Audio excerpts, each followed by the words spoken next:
Three prisoners, Frank Morris, John Anglin, and his brother Clarence Anglin, pulled off one of the most famous prison escapes in American history.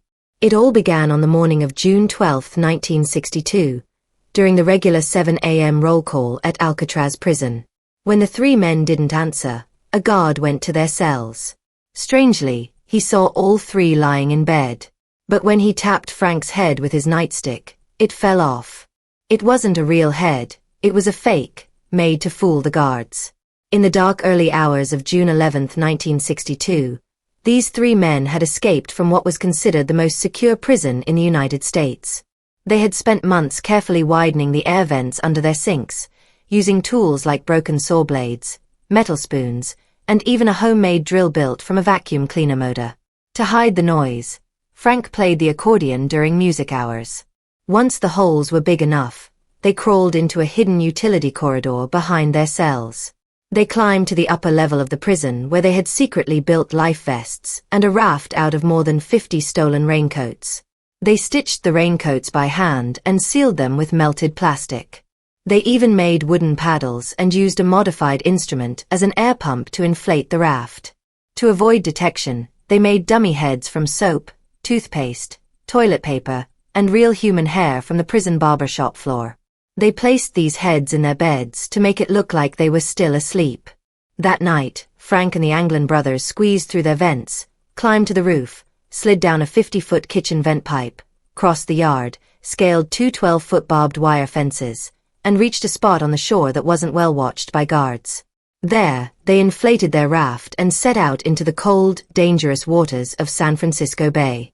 A fourth man, Alan West, had planned to escape with them but got stuck when he couldn't remove the vent cover in time.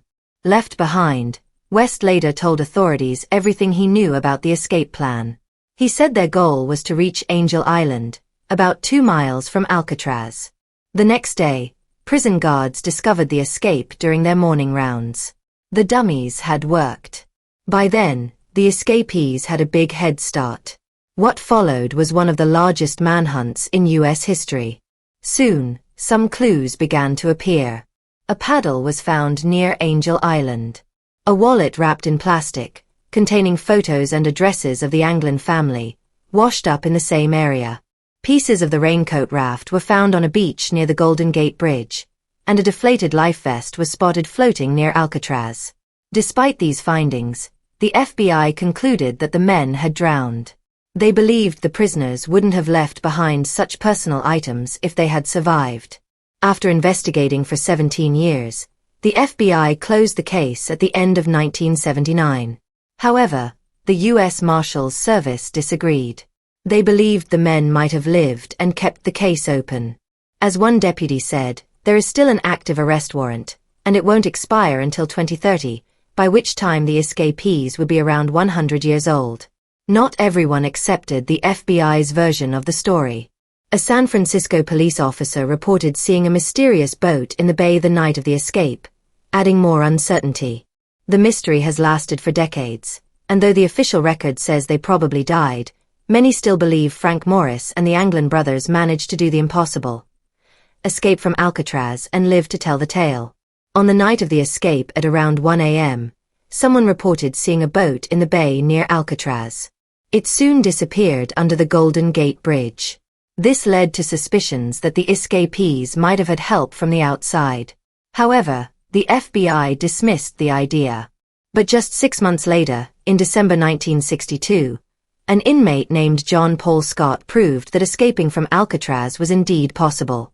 He swam 2.7 nautical miles through cold, rough waters and made it to Fort Point, under the Golden Gate Bridge. Though he was weak and suffering from hypothermia, he survived, proving that the waters around Alcatraz weren't as deadly as believed. Over the years, small pieces of evidence began to appear, suggesting that Frank Morris and the Anglin brothers might have survived. Their family received mysterious unsigned postcards and messages. One was signed Jerry, another Jerry and Joe. A Christmas card sent to the Anglin family in 1962 was signed, "To Mother, from John. Merry Christmas." A family member said their grandmother received roses every Mother's Day until she died in 1973, and some believed the flowers came from John or Clarence. Even more strange, two tall women in heavy makeup were seen at the funeral, possibly disguises. Several sightings of the Anglin brothers were reported in Florida and Georgia throughout the 1960s and 70s.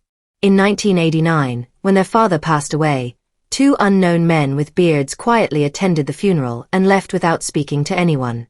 Some believe these men were John and Clarence. The most powerful clue came in 1975, when a family friend named Fred Britzi claimed to have met the Anglin brothers in Rio de Janeiro, Brazil. He took a photo of two men standing beside a termite mound. The Anglin family hired experts to study the picture. While the sunglasses and image quality made it difficult to be 100% sure, the experts concluded the men were likely John and Clarence. In 2011, a National Geographic documentary revealed even more evidence.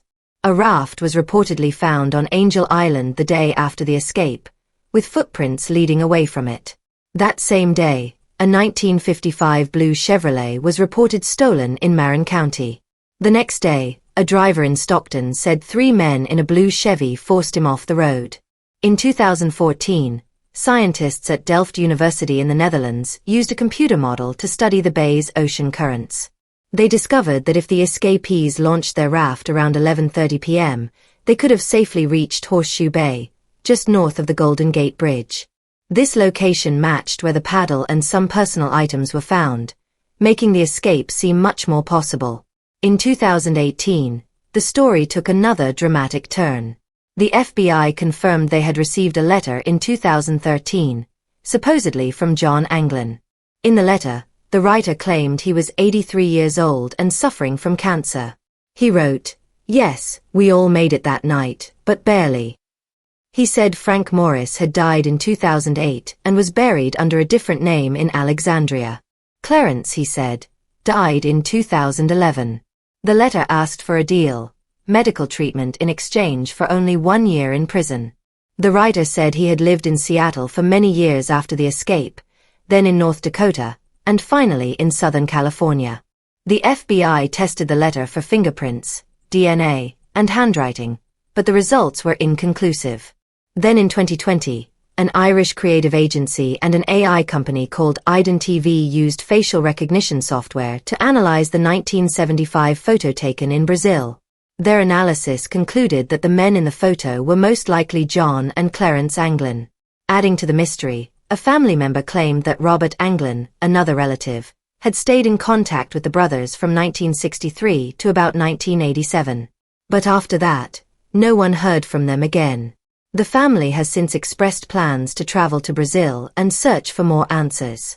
As of now, the U.S. Marshal Service still considers the case open, and the question remains: did the escapees die in the water that night, or did they pull off the most daring prison break in American history and vanish into freedom? What do you think really happened that night? Let us know your thoughts in the comments below.